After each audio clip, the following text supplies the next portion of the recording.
pole station. They can't start to close the gap up. So here we go. Buckle up. We're about to go racing for the final time at Brands Hatch here. The lights go out and they head up towards turn number 1. Paddock Bend for the first time, but it looks as though already we've had contact and an incident, and it is the number 9 car of Simone Loretti that was involved in an incident as the lights went out. And that car, as you can see, has got some frontal damage as Simone Loretti clambers out of the car, and instantly, Bobby, we have gone safety car. I didn't quite see what happened, but clearly something happened as the lights went out. We've got a damaged car before we even got to the start line. Do we have a replay? I think we will. Okay. I think the TV might well have caught it, and they'll be working on it, the producers, to show us what happened. Both Bobby and I were looking at the front end of the pack, and it was sort of the middle of the pack.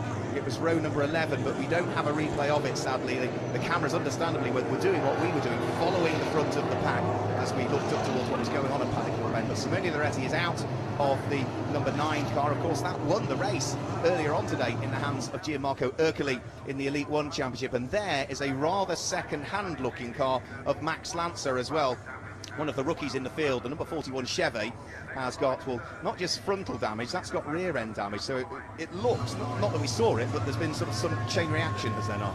Yeah, I would say without seeing the replay, I would definitely say there was somebody was trying to start, and then it kind of ended up in a chain reaction. We see a lot of other guys with damage too, and that happens when you have a slow start like this, and a lot of guys are getting aggressive, and I saw that yesterday in the Elite 1 race where guys were getting really aggressive and they run into each other, and when that happens, as like we see on in America, at least we see on a highway, it's a chain reaction. Yeah. So this is obviously, I'm not sure where the 9 car ended up, but his day is done.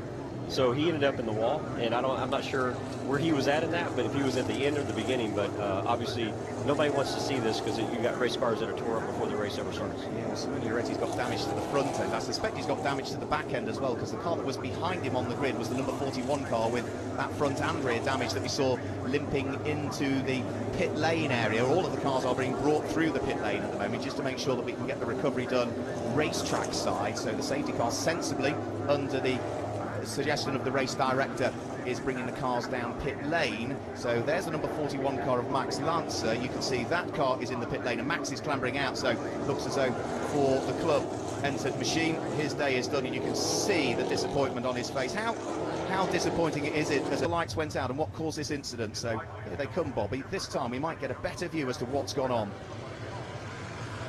Yeah, I mean, again, these are slow starts, and you know, the gap. Yeah, I mean, from what I could tell, it just looked like guys took off and tried to go faster than the guys in front of them and caused a big wreck. And unfortunately for the 9 car and the 41, but you know, sometimes